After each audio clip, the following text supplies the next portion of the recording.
Hello po mga kabuksol, andito tayo ngayon para i-weld ko itong pinakaunang project sa Ismao, yung 1F. May plate na ako dito na 130 cm at 1.5 inches yung lapad niya. At ang gagamitin kong electrode ay E6011 for first pass at yung succeeding pass ay E6013. Oro 1/8 inch ito na diameter sa electrode or 3.2 mm yung diameter niya. So i-fit up ito, saka ko hinangin. Okay, so nakasitting na itong milling machine natin. Ang polarity niya ay reverse polarity or direct current DC RP, reverse polarity. Okay, yung electrode handle niya ay nasa positive terminal. Okay, so iuna natin to. Yan. Ito, huwag natin agad i-welding. Antayin mo natin na mag-circulate yung current sa system ng ating milling machine. Okay, so ito yung materials natin na grind ko na rin kanina, wala na yung scale. So i-fit up na natin to, ganun lang. Tapos 1F to, yan. Okay, so fit up na natin.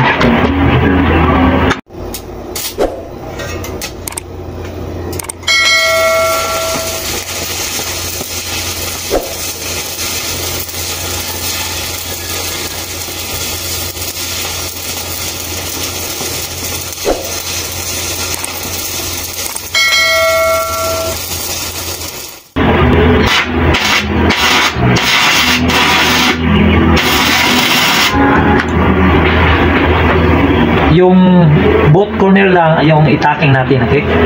Tapos check natin yung straightness niya. Okay na, so saka natin itaking yung sa kabilang corner, okay?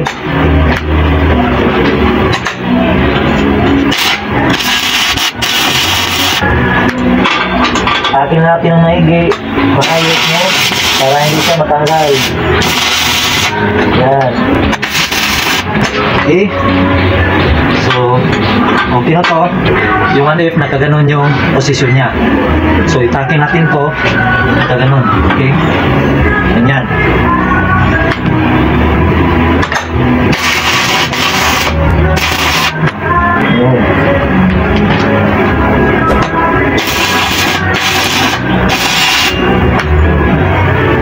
Itakin natin lagi para hindi siya matanggal.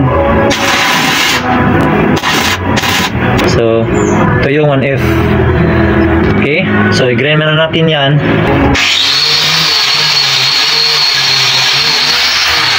Sa E6011, ang recommended current range niya ay 70 to 80.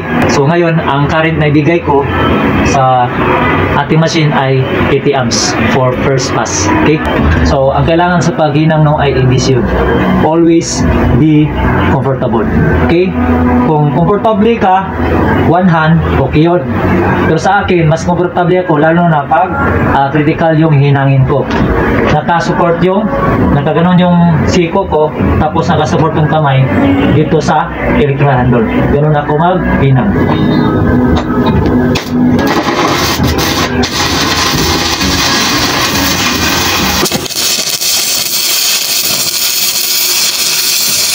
So yung pattern natin ngayon, whip and push, whip and push, whip, push, whip, push, whip, push, whip, push, whip, push.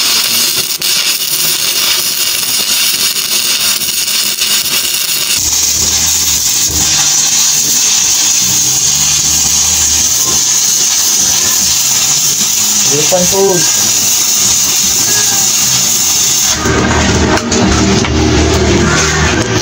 So, yan ang hinang natin sa ating E6011. Okay? Linisan natin yan ng kapbras.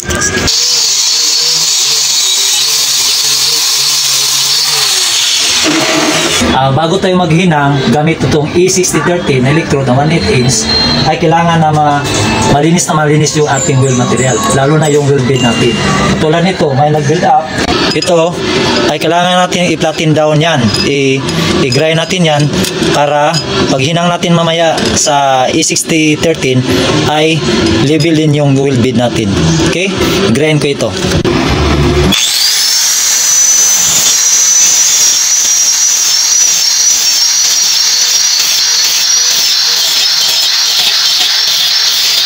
So kung nakita nyo, pag grind ko ay nag-grind din ako sa wheel bit ko para malinis ko yung yung buong wheel bit ko. Kasi ang sikreto ng E6013, ayaw niya ng may marumi. Ang kailangan ay malinis yung sa E6013. Okay? So gamit na ako ng E6013 ngayon, maghinang ako sa hampas natin. So mamaya paghinang ko dito, gamit itong E6013 na 1/8 inch ay ganito yun. Mag-scratch ako dito, mga half inch or 1 inch. Tapos gapang ako, gapang pa ganon. Tapos dito ako mag-start. Push ako dito, wall to wall dito, wall to wall. Okay?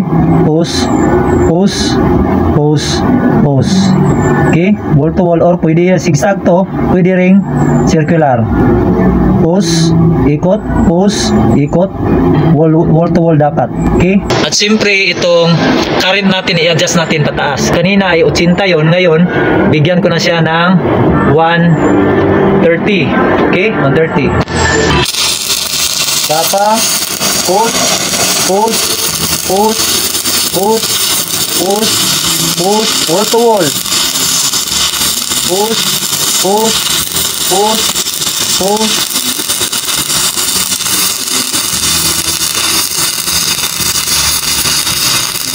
Wall to wall tayo, wall to wall.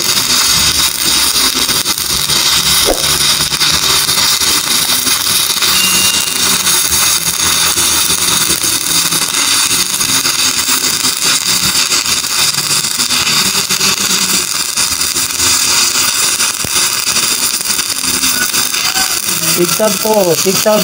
Well pattern natin, zigzag.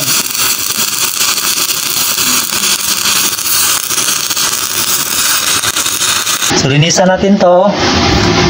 Kunan natin na.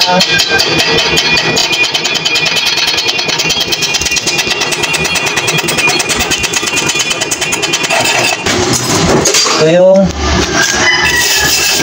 pagpas natin. Okay.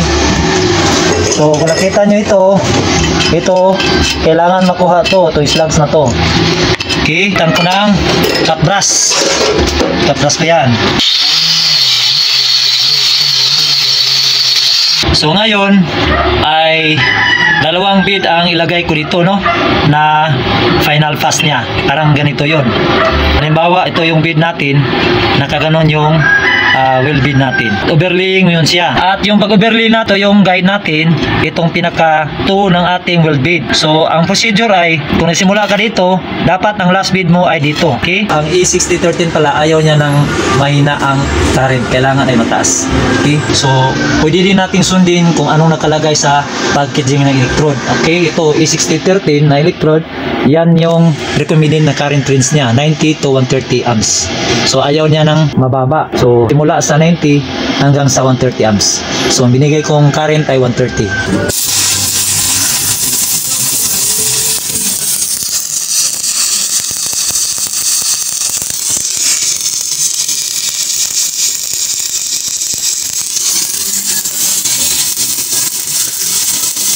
So dragging na siya, dragging. Okay?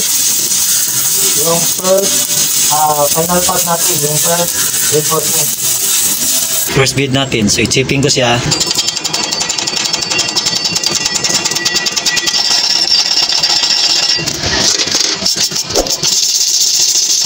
Okay. So kung nakita nyo itong slugs ito, ay kailangan mawala yan. Okay? Linisan talaga natin ng maigi kapag E6013. Kahit na yung E78, yun na ganun pa rin, ano? So linisan to.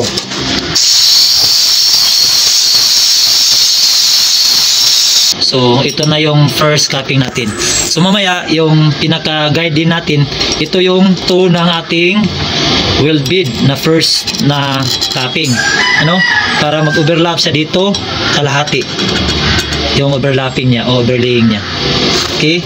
Dito yung last na wheel bead. So malinis na yan. Hinangin ko na lang ito para sa final natin. Okay? So final capping tayo. Final capping. Okay?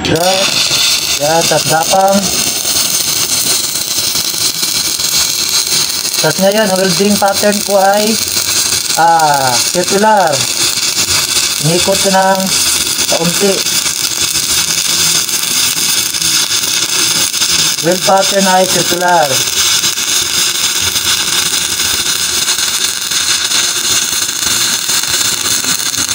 Parang nag-dragging na rin. So, linisan natin. Tunan natin na.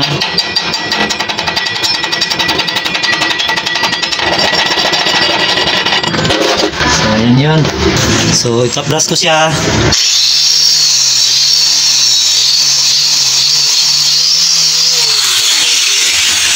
So, ito yung final natin, ano? Sa ating 1F na first project sa SMAO. NC1 ba yun o NC2?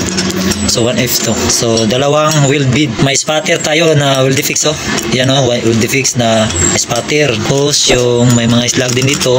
Tutunan natin yan. Tapos dito, wheel defix din ito. Kung saan ka natapos yung crater na wheel defix ay doon yun makikita.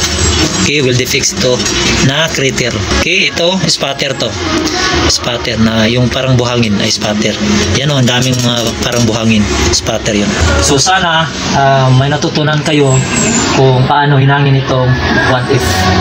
Ang isusunod na naman na hinangin ay yung 2F.